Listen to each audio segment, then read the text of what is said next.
नमस्कार दोस्तों, आज की रहस्यमयी अद्भुत यात्रा में हम आपको ले चलते हैं एक और देवों के देव महादेव के प्राचीन मंदिर में, जहां के बारे में जानकर आप भी अचंभित हो जाएंगे और आपका भी दिल करेगा एक बार इस अद्भुत मंदिर को देखने के लिए, क्योंकि आप इस मंदिर में सुन सकते हैं संगीत के सातों सुर बिना किसी वाद्य यंत्रों के द्वारा, जो इस मंदिर को और भी आश्चर्यजनक बनाता है।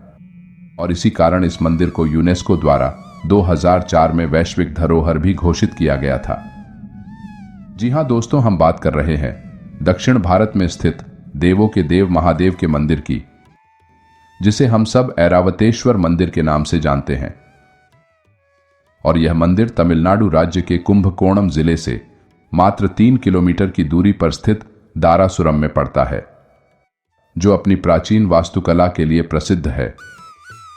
इस मंदिर की सबसे बड़ी खासियत मंदिर में लगी सीढ़ियां हैं, जो संगीत के सातों सुरों को उत्पन्न करती हैं और यहां आने वाले लोगों को अपनी ओर आकर्षित करती हैं। बताते चले कि संगीत के मधुर स्वरों को उत्पन्न करने वाली यह सीढ़ियां पत्थर की बनी हुई हैं, जो मंदिर के प्रवेश द्वार पर लगी है। और जब आप इन सीढ़ियों पर अपने कदम रखेंगे तो स्वतः ही स्वर उत्पन्न होने लगेंगे। जैसे जैसे आपके कदम इन सीढ़ियों पर आगे की ओर बढ़ेंगे, तो वैसे वैसे आपके हर कदम पर अलग अलग हृदय को तृप्त कर देने वाली संगीत की मधुर ध्वनियां उत्पन्न होना शुरू हो जाएंगी, जिसे सुनकर आप मंत्रमुग्ध हो जाएंगे। अगर इस मंदिर के इतिहास की बात की जाए तो यह मंदिर 12वीं सदी में राजराजा चोल द्वितीय द्वारा बनवाया गया था।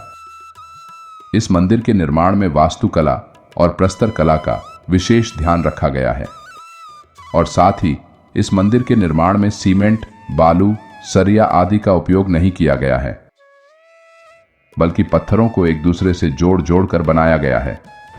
और पत्थरों पर महीन जटिल नक्काशी भी की गई है, ताकि इस मंदिर को देखने वाले बस देखते रह जाए। इस मंदिर का निर्माण चोल वंश के विशेष वास्तुशास्त्रियों की देखरेख में किया गया था। माना जाता है कि इस मंदिर को द्रविड़ शैली में बनाया गया है। इस मंदिर का स्तंभ 80 फीट ऊंचा है और मंडप के दक्षिणी भाग की दीवार पर विशाल रथ के बड़े पहिए बने हुए हैं, जिसे घोड़े खींच रहे हैं। और इस मंदिर की दीवारों, छतों और स्तंभों पर बड़ी ही बारीकी के साथ नक्काशी भी की गई है, जिसमें कई देवी देवताओं के चित्र भी अंकित किए गए हैं। साथ ही कहीं पर हाथी की कलाकृति बनी हुई है, तो कहीं चक्र बने हुए हैं। मंदिर के प्रांगण में 4 तीर्थ वाला एक मंडपम भी है, और उनमें से एक मंडपम पर यम की छवि बनी हुई है, यानी यमराज की छवि बनी है। बताते चले कि इस मंदिर से जुड़ी 2 कथाएं हैं।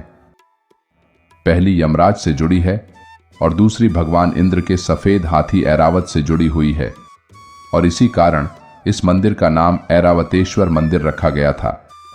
एक कथा के अनुसार एक बार ऐरावत हाथी ने इंद्रलोक में दुर्वासा ऋषि का घोर अपमान किया था, और इस अपमान से क्रोधित होकर दुर्वासा ऋषि ने ऐरावत हाथी को श्राप दे दिया था, जिसके कारण ऐरावत हाथी का सफेद रंग बदलने लगा था, जिसके कारण ऐरावत हाथी बहुत दुखी रहने लगा।